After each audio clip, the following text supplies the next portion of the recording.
Vamos louvar ao Senhor agora, então, com o que nós vamos ouvir. E eu gostaria de expor nessa noite um salmo de número 139. Salmo de número 139. Salmo 139, do verso 1 até o versículo 24. Vamos ler por inteiro este salmo na NVT. Isso. 139, versículo 1 diz assim: Ó Senhor, Tu examinas meu coração e conheces tudo a meu respeito. Sabes quando me sento e quando me levanto. Mesmo de longe conheces meus pensamentos. Tu me vês quando viajo e quando eu descanso. Sabes tudo o que faço. Antes mesmo de eu falar, Senhor, sabes o que eu vou dizer. Vais adiante de mim e me segues. Pões sobre mim a tua mão. Esse conhecimento é maravilhoso demais para mim. É grande demais para eu compreender. É impossível escapar do teu espírito, versículo 7. Não há como fugir da tua presença. Se eu subo aos céus, lá estás. Se desço ao mundo dos mortos, lá estás também. Se eu tomar as asas do amanhecer, se habitar do outro lado do oceano, mesmo ali, tua mão me guiará e tua força me sustentará. Eu poderia pedir à escuridão que me escondesse, e a luz ao meu redor que se tornasse noite, mas nem mesmo na escuridão posso me esconder de ti. Para ti a noite é tão clara como o dia. Escuridão e luz são a mesma coisa. Agora, tu formaste o meu interior e me teceste no ventre da minha mãe. Esse versículo aqui, ele no original, ele está dizendo assim: Deus, ele conheceu-me ainda quando eu era um embrião, né? No versículo 14, eu te agradeço por teres me feito de modo tão extraordinário. Tuas obras são maravilhosas e disso eu sei muito bem. Tu me observavas quando eu estava sendo formado em segredo, quando eu era tecido na escuridão. Tu me viste quando eu ainda estava no ventre. Cada dia da minha vida estava registrado em teu livro. Cada momento foi estabelecido quando ainda nenhum deles existia. Como são preciosos os teus pensamentos a meu respeito, ó Deus. É impossível enumerá-los. Não sou capaz de contá-los. São mais numerosos que os grãos de areia. E quando acordo, tu ainda estás comigo. Ó Deus, quem dera destruísses os perversos. Afastem-se de mim, assassinos. Eles blasfemam contra ti, teus inimigos usam teu nome em vão. Acaso, Senhor, não devo odiar os que te odeiam? Não devo desprezar os que se opõem a ti? Sim, eu os odeio com todas as minhas forças, pois teus inimigos são meus inimigos. Então, examina-me, ó Deus, e conhece meu coração. Prova-me e vê meus pensamentos. Mostra-me se há em mim algo que te ofende, e conduze-me pelo caminho eterno. Amém. Amados, esse salmo, ele nos mostra várias doutrinas sobre Deus.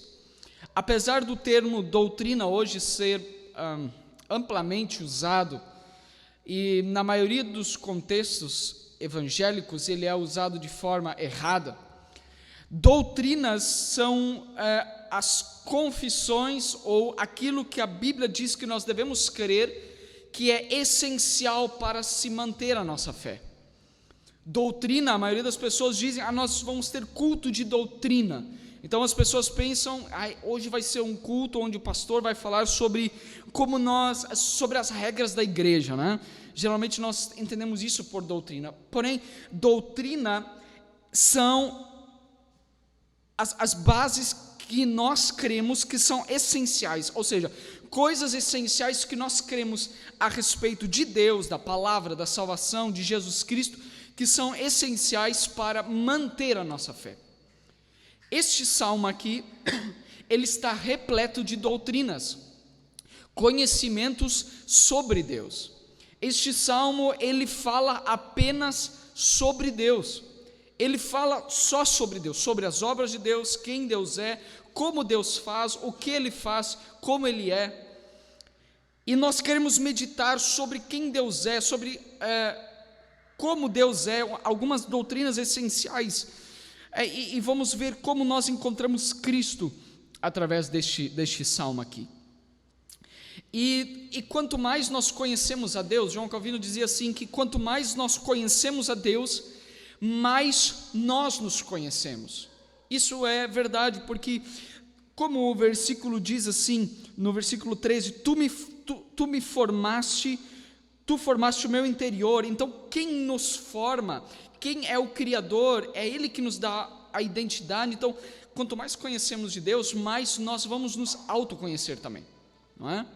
Então, conhecer a Deus é também se conhecer, certo? Esse salmo, ele começa dizendo sobre o quão impossível é escapar de Deus. Nós não podemos evitar Deus, nós não conseguimos escapar de Deus. Ele começa dizendo: ó Senhor, tu examinas meu coração, sabes. Deus, Ele sabe quando a gente se senta, quando a gente se levanta, mesmo quando a gente está longe, Ele sabe, quando estamos perto, Ele sabe, quando estamos viajando, Ele sabe, quando a gente está descansando, Ele sabe. Não só isso, mas no versículo 7 ele diz: é impossível escapar do teu espírito, não há como fugir de Deus. Deus é algo que não se pode escapar. De Deus é impossível se escapar. Não é? E no versículo 6 ele diz ainda que esse conhecimento, saber que Deus, Ele sabe todas as coisas sobre nós, Ele conhece o nosso íntimo, Ele sabe antes mesmo de nós pensarmos, Ele já sabe o que nós vamos falar, antes mesmo de nós falarmos, né? Antes mesmo de nós pensarmos, Ele já sabe o que nós vamos pensar e falar.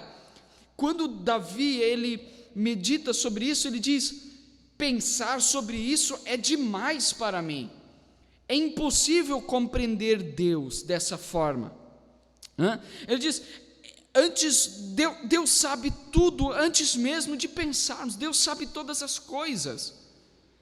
É impossível nós compreendermos como a mente de Deus é. Nossa mente é limitada, nós não conseguimos saber sobre tudo e todas as coisas. Se nós queremos ser alguém na vida, nós precisamos escolher alguma coisa, alguma faculdade. Nós não conseguimos ser expert em todos os conhecimentos do mundo, mas Deus sim. Deus, Ele sabe todas as coisas. Deus, Ele tem todas as coisas na palma de sua mão, e Ele tem é do conhecimento de Deus todas as ciências, tudo que o ser humano ainda vai criar, tudo que Ele já criou, todas as coisas. Não só Deus conhece, mas como Ele também predestinou todas as coisas, como Ele também criou todas essas coisas.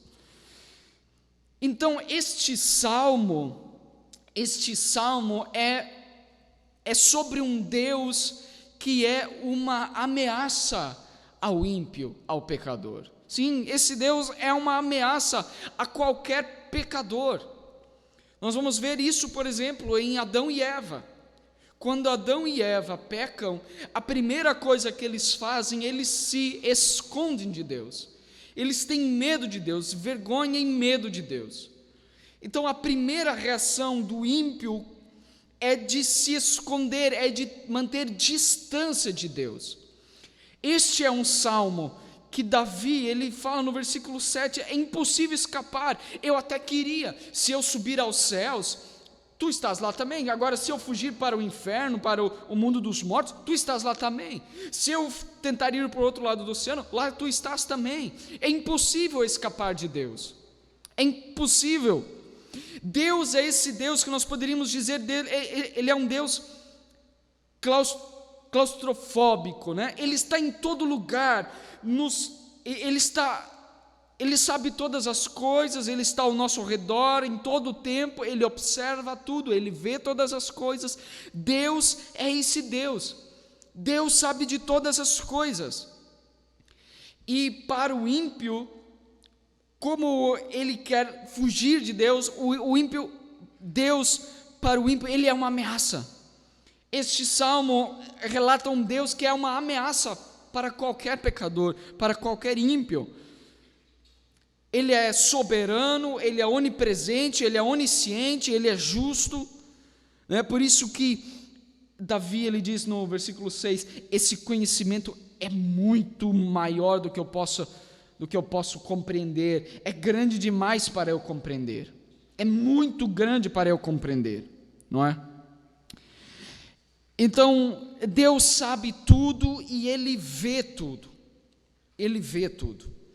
E agora eu gostaria isso é uma introdução, e agora eu gostaria de colocar meio que um paradoxo para os irmãos, um problema que nós podemos compreender. O ser humano, por causa do pecado, ele vive para ser amado.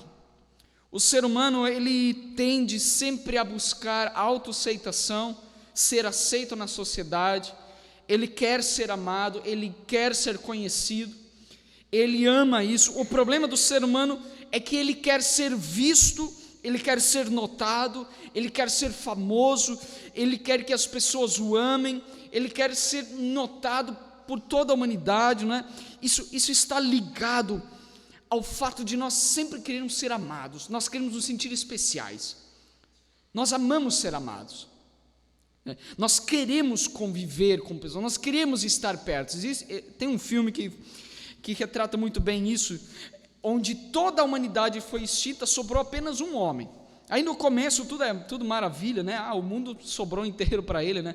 Mas ali a pouco ele começa a sentir a falta, né, das pessoas, e ele sente que ele não é ninguém, né, sem outras pessoas juntas. E várias outras obras ilustram isso, como o ser humano, ele o tempo inteiro ele quer ser aceito. Nós vemos isso principalmente na adolescência. Na adolescência nós descobrimos o mundo, né? Aonde eu vou pertencer, né? O que vou fazer da vida, o que é o sentido da vida. Quer dizer, sempre é sobre nós sermos amados. Nós queremos ser amados. Nós também queremos ser conhecidos, nós queremos que as pessoas nos conheçam, nós queremos ser conhecidos. Mas veja, irmãos, estava conversando antes, que essas duas coisas não podem ser conjugadas, essas duas coisas não podem estar juntas. Ou uma pessoa nos conhece muito bem, ou nós somos amados. É impossível alguém conhecer-nos totalmente e nos amar ao mesmo tempo. Deixa eu me explicar dessa forma. Paul Washer, ele usa sempre essa figura. Imagine que fosse possível colocarmos todos os nossos pensamentos em um pendrive, não é? E aí, em vez de nós pregarmos hoje aqui, nós passaríamos todos os pensamentos na tela aqui, não é? Todos os pensamentos da semana que se passou, por exemplo, todos os nossos pensamentos. Imagina que em vez de nós pregarmos, nós passaríamos todos os nossos pensamentos aqui na tela. Nós, com certeza, nós não iríamos ficar aqui. Muitos, né, diriam, não, eu não quero que meus pensamentos apareçam, não quero. Não quero muitas vezes, ou então que as minhas atitudes, coisas que eu faço no oculto, coisas que ninguém viu que eu faço, só Deus viu, só eu sei, vão aparecer no telão. Muitas pessoas não quero, dariam sua vida, não mostre isso, não quero ser exposto. Desta forma eu não quero ser conhecido. Imagine, amados irmãos, se todos nós conhecêssemos os pensamentos de todo mundo. Imagine se nós, num estalar de dedos, conhecêssemos todos os pensamentos de todo mundo. Se vocês me conhecessem por completo, se eu conhecesse vocês por completo, se não existisse nenhuma hipocrisia, como que nós reagiríamos? Muitos de nós não teríamos nenhum amigo, provavelmente nós iríamos ficar solitários, provavelmente nós iríamos não ter ninguém por perto. Então, à medida, se alguém nos conhecesse por completo, quem nós realmente somos, nossos pensamentos, todas as coisas, a grande verdade, ninguém não iria nos amar. Dificilmente alguém iria nos amar por causa dessa nossa natureza caída. O nosso pecado nos faz ter pensamentos. É claro que nem sempre os nossos pensamentos se transformam em atitudes, mas Jesus Cristo, ele disse que só de pensarmos, né, lá em Mateus, ele diz, só de pensarmos isso já é pecado, né?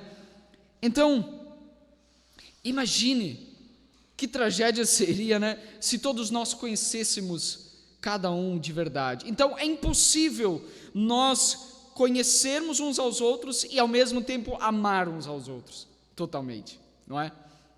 Mas veja bem, aqui, Davi, ele reconhece que tem alguém que sabe tudo sobre nós, não só o que a gente está fazendo, mas Deus sabe muito antes de nós pensarmos. Ele sabe todas as coisas. Pense, Deus, ele sabe de tudo, de todos ao mesmo tempo, antes mesmo de nós agirmos, antes mesmo de nós pensarmos ou falarmos. Deus conhece todo o nosso ser, todo o nosso ser. E aí nós podíamos perguntar, isso ele diz, né, no versículo 6, do 7 ao 12 também, não podemos reler de novo, é impossível escapar do teu espírito, né? Se eu subo aos céus, tu lá estás. Se eu tomar as asas do amanhecer e habitar do outro lado do oceano, ali tu estás também, né? Eu poderia pedir à escuridão que me escondesse, mas tu também estás lá. Deus sabe todas as coisas, Deus sabe todos os nossos pensamentos. E aí podemos colocar no lugar de Deus, né? Imagina se nós soubéssemos todos os pensamentos dos seres humanos. Qual seria a minha atitude se eu soubesse todos os pensamentos da humanidade? Muitas vezes a gente fica sabendo das fofocas a nosso respeito e a gente fica como? A gente fica irado, magoado. Geralmente, provavelmente, nós não somos generosos, nós jamais seríamos generosos se nós soubéssemos os pensamentos, atitudes, coisas que são feitas a nosso respeito, que a gente não vê, coisas que provavelmente nunca vamos saber. Se fosse revelado a nós, nós provavelmente não agiríamos com misericórdia ou com benevolência, nós não faríamos isso. Quando Davi, ele enxerga esse fato de que Deus sabe todas as coisas, ele começa a pensar, não, mas se eu fugisse para lá, não, mas não adianta eu fugir, Deus está lá também. Não adianta eu fugir para o outro lado, porque Deus está lá também, Deus está lá, Deus está presente, Deus é onipresente. Não adianta eu fugir, Deus sabe de tudo, e não adianta eu fugir, não adianta eu me esconder. Não adianta fazer como Adão e Eva, se tapar a sua nudez, não adianta, porque Deus, ele vê o nosso pecado, Deus sabe todas as coisas. Fica cada vez pior, pois Deus está em todo lugar. Sabe por que isso não é assombroso para nós? Sabe por que nós só ficamos com medo que as pessoas saibam do nosso pecado? Porque nós não tratamos Deus, porque nós não levamos Deus a sério. Se nós levássemos Deus a sério, os pecados a gente evitaria, não é? Nós evitaríamos o pecado, porque nós sabemos, Deus está nos olhando. Se nós estamos numa conversa, se nós estamos conversando com alguém, estamos mentindo, vamos dizer assim, e chega uma outra pessoa e diz, opa, ele está chegando, vou parar de mentir agora, né?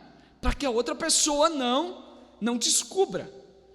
Mas e Deus? Se nós lermos esse salmo, se nós lermos toda a Bíblia, nós sabemos que Deus, ele é onipresente, ele sabe os nossos pensamentos, ele conhece todos os nossos pecados, todas as nossas falhas, ele sabe da nossa fraqueza, ele sabe que nós estamos mortos, e por causa dessas nossas fraquezas, nós estamos condenados de forma justa ao inferno, a pagarmos pelos nossos pecados.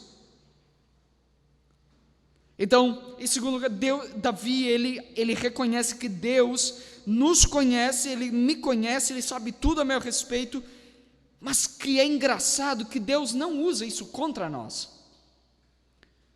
Deus, Ele não usa isso contra nós.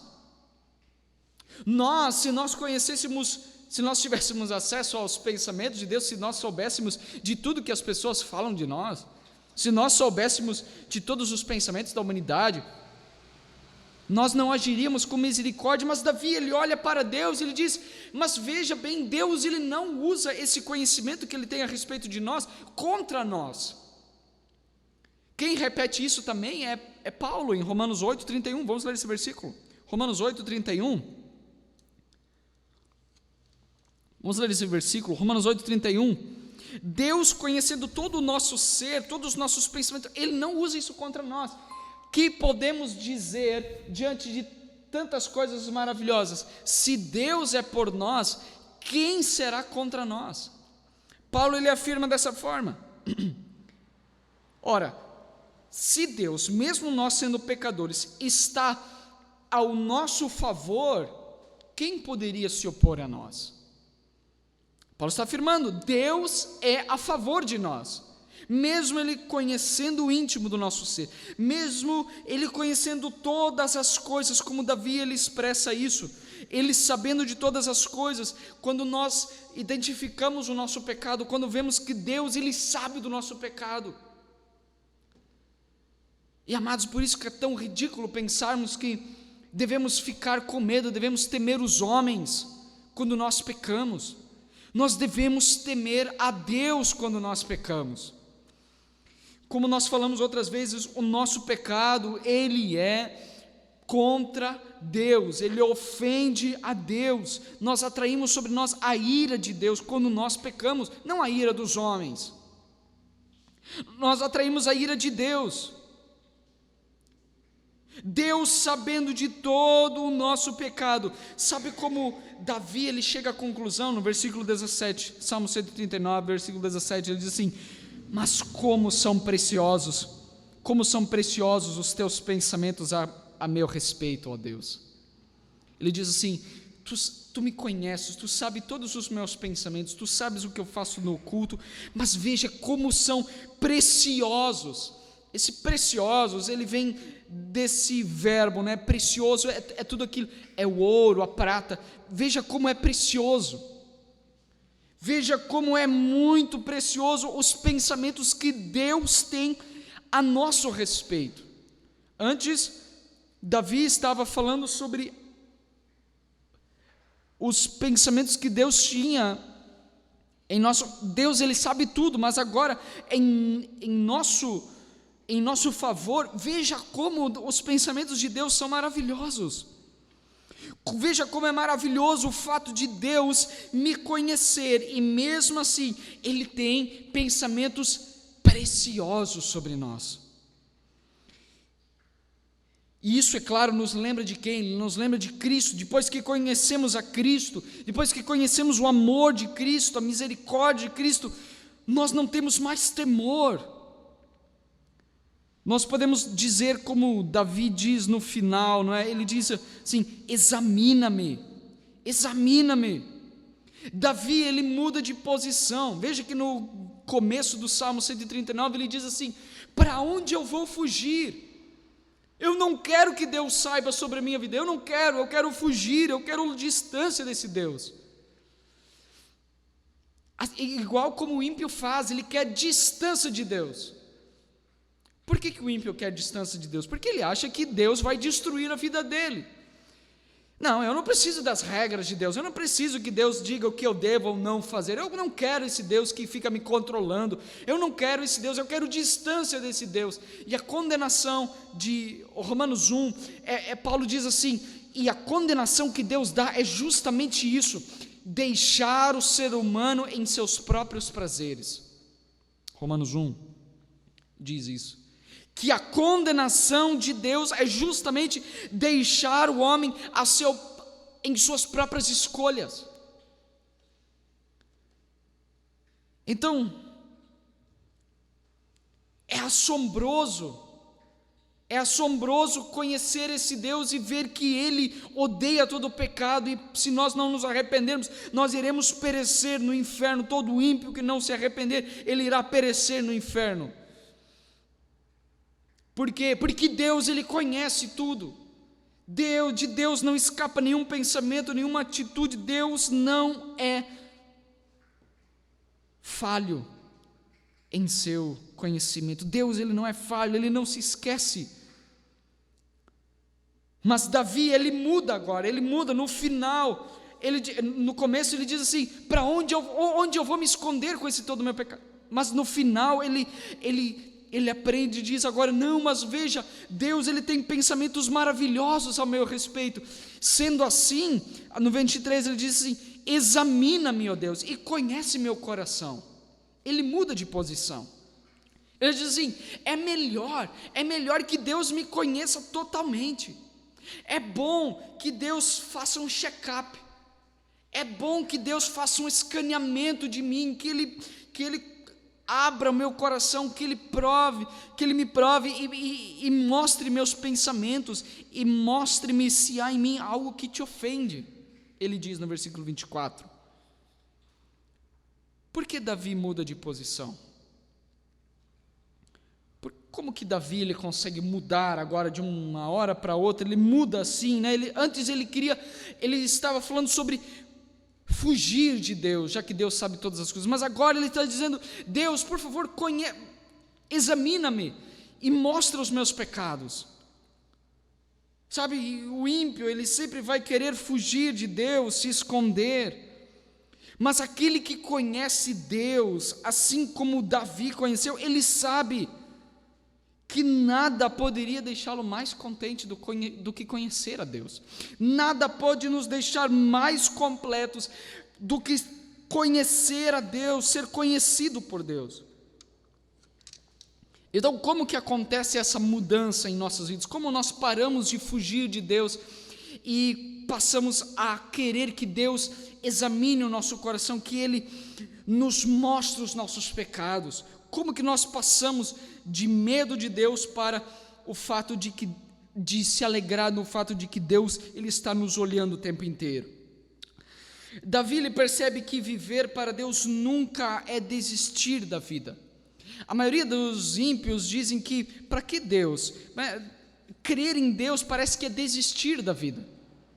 Né? Você precisa fazer isso, você precisa, tem um monte de regras para você seguir. Isso parece que é desistir da vida, né? Se eu viver para Deus, olha o que eu vou perder, eu nunca vou ser feliz. Eu quero viver para mim mesmo, eu quero viver para as minhas regalias, eu quero viver para mim, eu quero viver para o meu próprio ego, eu não quero viver para Deus.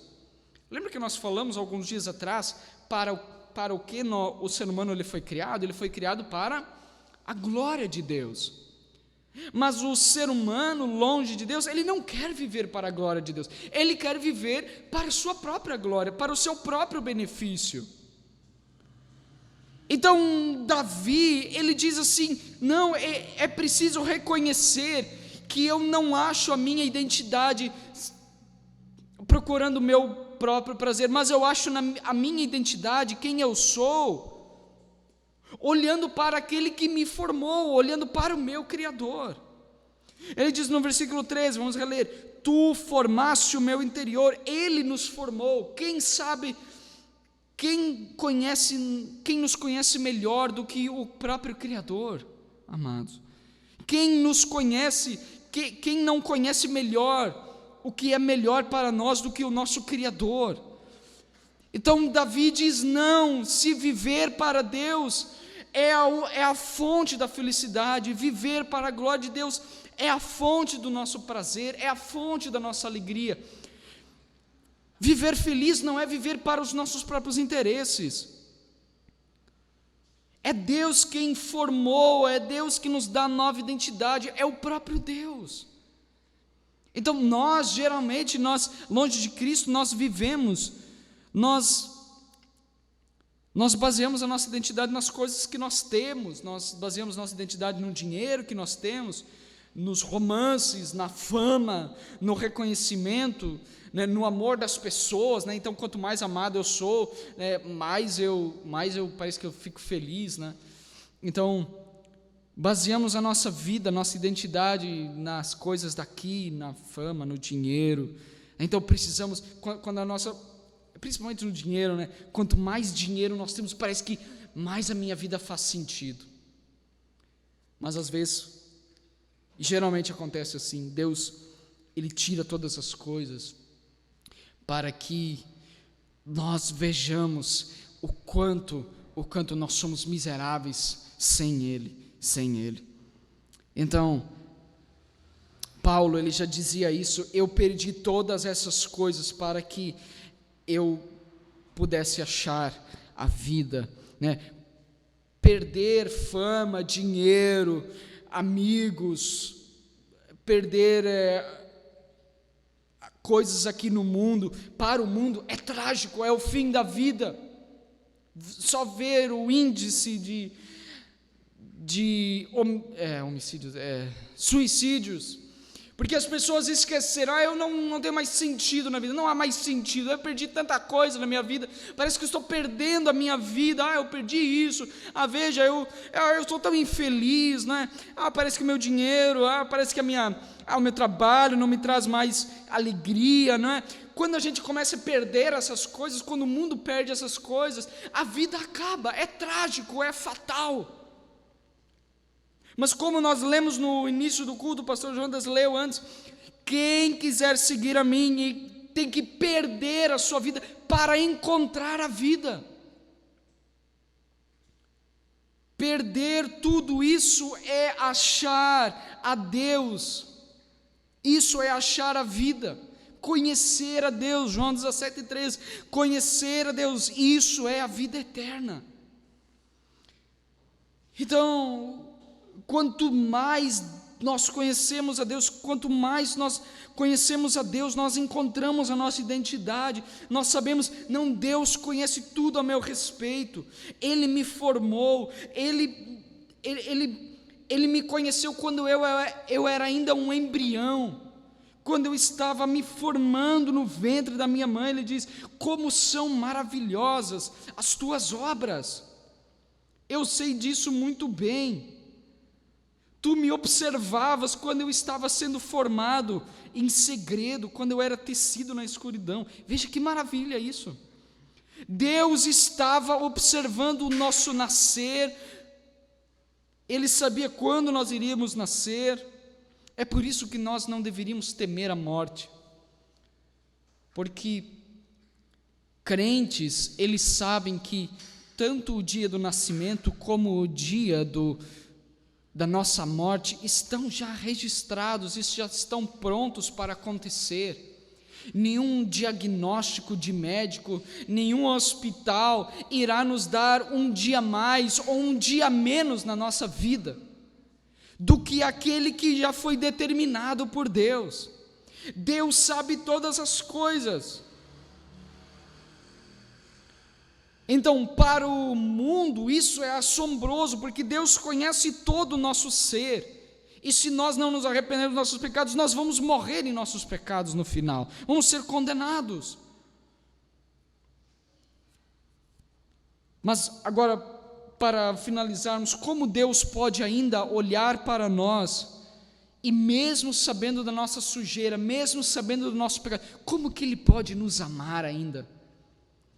Como que Deus pode amar um pecador como eu, como nós cantamos em logo eu, um pobre pecador? Como Deus pode olhar para mim e dizer: eu vou amar esse ser humano? Como Deus pode fazer isso?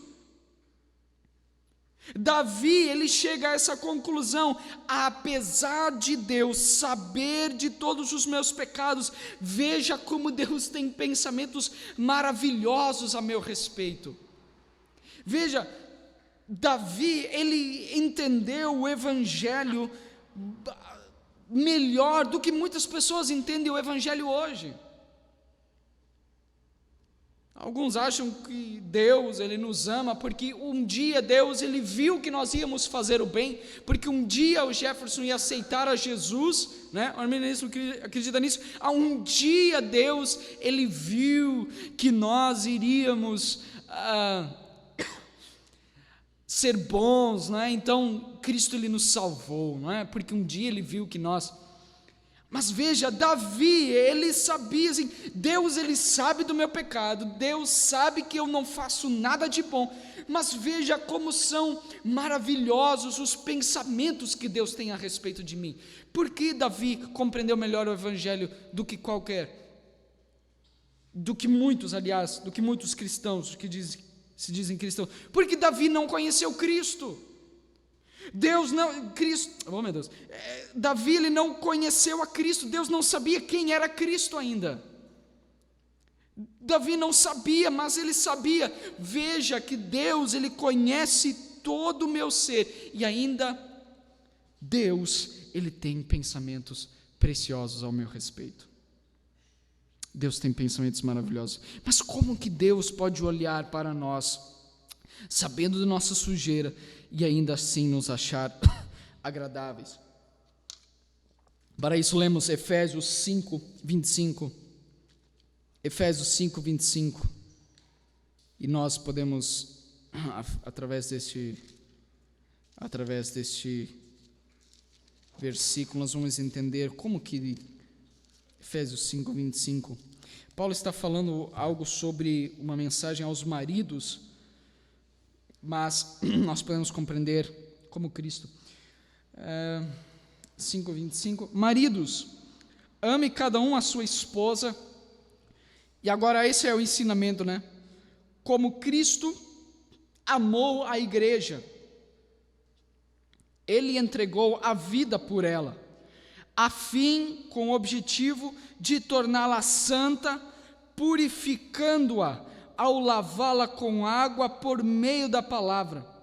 Assim o fez para apresentá-la a si mesmo como igreja gloriosa, sem mancha, ruga ou qualquer outro defeito, mas santa e sem culpa.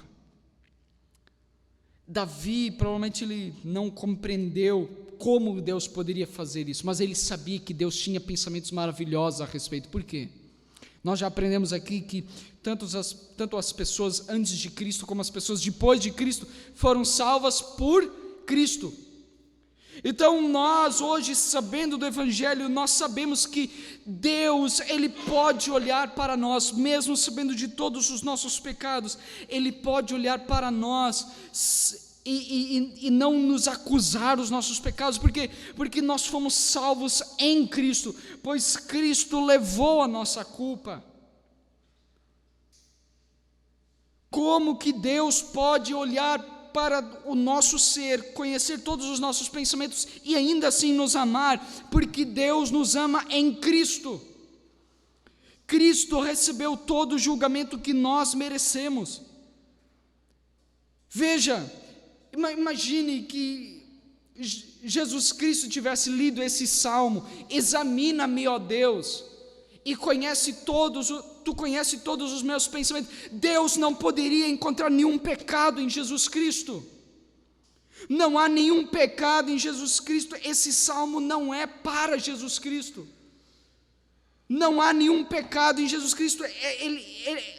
O Salmo 139 é uma vergonha para nós, porque nós somos os pecadores. Mas mesmo assim o salmista, ele declara e diz: mas Deus tem pensamentos maravilhosos ao nosso respeito. Mas quando foi com Cristo, Cristo foi abandonado em nosso lugar. Não foi assim com nós, mas quem foi julgado em nosso lugar, quem foi açoitado em nosso lugar, quem foi abandonado nu numa cruz, despido de toda a glória, foi Jesus Cristo, o Filho de Deus. Jesus, sendo perfeito, Ele não merecia ser punido, mas nós sim. Somente Ele levou sobre si a minha escuridão, o meu pecado. Veja como Cristo é maravilhoso. É por isso que Deus, Ele pode olhar para nós. porque nós fomos apresentados através de Cristo como uma esposa, como uma igreja, sem manchas, sem rugas, sem nenhum pecado, sem nenhuma escuridão. E Deus nos olha agora como se Ele estivesse olhando para Cristo, sem pecados, sem pecados. Deus não usa isso, Deus não usa os conhecimentos que Ele tem sobre nós contra nós. Ele tem, veja quantos pensamentos maravilhosos Deus tem a nosso respeito. Nós podemos dizer como o salmista, ele disse: veja que pensamentos maravilhosos Deus tem a nosso respeito. Por que Ele tem esses pensamentos maravilhosos? Porque Ele nos salvou em Cristo Jesus. É porque Ele lavou todo o nosso pecado para sermos santos, puros. E aí é válido ressaltar novamente que nós não fomos salvos, não fomos resgatados para vivermos na imundícia. Nós não fomos salvos para vivermos no pecado, mas é lógico que muitas vezes nós ainda erramos, mas não há mais temor para aqueles que estão em Cristo. Romanos 8, versículo 1, não há mais medo para aqueles que estão em Cristo Jesus, aqueles que estão ligados a Cristo, eles não temem mais o poder da morte, eles não temem mais a condenação, porque eles estão em Cristo Jesus. Cristo pagou todo o pecado. E Deus agora, Ele olha com os pensamentos bons a nosso respeito. Então, essa é a mensagem do Salmo 139. Deus, Ele tem pensamentos maravilhosos ao nosso respeito, mas Ele tem isso porque em Cristo Jesus nós somos salvos. Vamos nos pôr de pé e orar.